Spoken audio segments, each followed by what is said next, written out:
Hello guys, welcome back to our new mini blog. আমার আরও একটা ব্লগে তোমাদের সবাইকে ওয়েলকাম। ঘুম থেকে উঠেই দেখেছি এরকম বৃষ্টি পড়ছে। সকালের ওয়েদারটা জাস্ট চরম ছিল, তেমনি পড়ছিল বৃষ্টি। ওকে একটু ফোন করলাম যে চলো আজকে ডিউটিতে তুমিই দিয়ে এসো। তো ডিউটিতেও আমাকে নিয়ে এসে ছেড়ে দিল। 1 কাপ চা খেয়ে ডিউটিতে ঢুকে গেছিলাম। ডিউটিতে তো আমাদের ফোন অ্যালাউ করে না, তাই জন্য বাকিটা ক্যাপচার করতে পারিনি।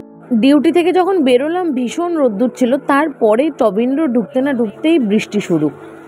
এই পাতাটা কোথা থেকে উড়ে ওর হাতে পড়েছিল, আমাকে তাই জন্য একটা গিফট করেছিল। গোলাপ তো আর দেয় না, তার বদলে একটা পাতাই সই। তো বৃষ্টিতে ভিজেই মোটামুটি ওর বাড়িতে ঢুকে একটু ফ্রেশ ট্রেশ হয়ে নিয়েছিলাম।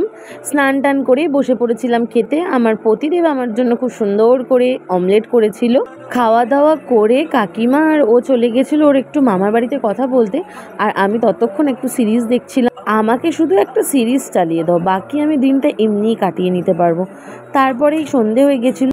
ওই দিন আমার লাইফের ভীষণ স্পেশাল একটা কাজ করার ছিল, ওই জন্য আমরা রেডি ফেডি হয়ে বেরিয়ে পড়েছিলাম। আজ আমরা দুজন একা কোথাও ঘুরতে যাইনি, আমরা ফ্যামিলির সাথে একটু বেরিয়েছিলাম আমাদের বিয়ের কেনাকাটা করার জন্য। ওর একটা পাঞ্জাবি, এই পাঞ্জাবিটাই ওর জন্য চুজ করা হয়েছে।